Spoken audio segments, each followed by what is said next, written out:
xaflad lagu soo dhaweynaya madaxweynaha dowlad goboleedka Galmudug ayaa ka dhacday magaalada Nairobi ee xarunta dalkani Kenya. munaasabada aad u ballaaran ay soo qaban qaabiyeen jaaliyada ka soo jeeda deegaanada Galmudug ayaa ahayd mid ay ugu talagaleen inay ku soo dhaweeyaan madaxweynaha iyo waftiga horkacayo. waftiga madaxweyne Cabdikariin Xuseen Guuleed ayaa waxaa ka mid ahaa wasiirro ka tirsan xukuumaddiisa, xildhibaano ka kala socday maamulka Galmudug iyo waliba dowladda federaalka ee Soomaaliya. sidoo kale waxa uu helinayay waftiga madaxweyne Cabdikariin Xuseen Guuleed gudoomiye ku-xigeenka hore baarlamaanka dalkani Kenya mudane Faarax Macalin. munaasabada lagu soo dhaweynaya madaxweyne Cabdikariin ayaa waxa ka hadlay dad aad u fara badan oo hadaladoodu ay biyo dhacayeen dhiirigelinta madaxweynaha. sidoo kale waxa dhankiisa madasha khudbad dhinacyo badan taabanaysa ka jeediyay gudoomiye ku-xigeenka hore baarlamaanka dalkani Kenya Faarax Macalin.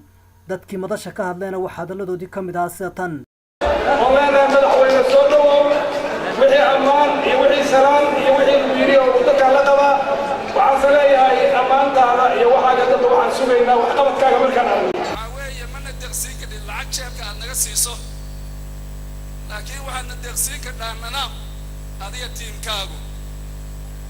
cadaalad baadna deeqsiin kadhaa,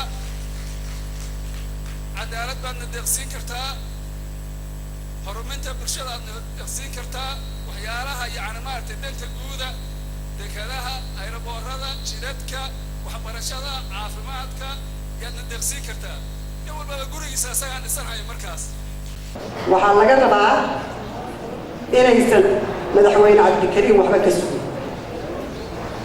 madaxweyne Cabdikariin adinkaa caawinaysiin, adinkaa soo dhisaysiin, dalka idinkaa ka shaqaynaysiin, canshuuraad idinkaa bixinaysiin, tabarucaad idinkaa samaynaysiin, Galmudug adinkaa laydinka rabaa inaad dhistiin. madaxweyne Cabdikariin Xuseen Guuleed oo ugu dambeyntii goobta ka hadlay ayaa la dardaarmay jaaliyada Soomaaliyeed ee ku dhaqan dalkani Kenya, gaar ahaan kuwa ka soo jeeda deegaanada isagu madaxweynaha ka yahay.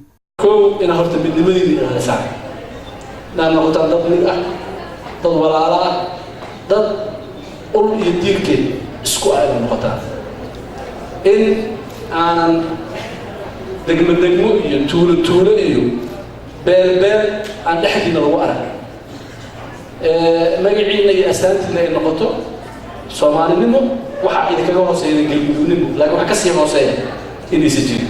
arrinta labaad ee dardaarmay marka waa wadaniyadda iyo Soomaalinimada inaad aad iyo aad u xoojisaan.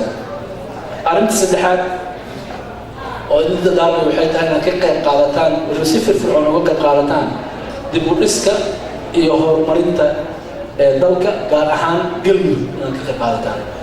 Galmudug qof kastoo idinkeeda ka mid waa u baahan tahay, maskaxdiisay u baahan tahay, taladiisay u baahan tahay, tusaaleyntiisay u baahan tahay, dhiirigelintiisay u baahan tahay. ha isdihin adigu maxaa Galmudug ku biiri kartaa. wax badan ayaad ku biiri kartaa Galmudug.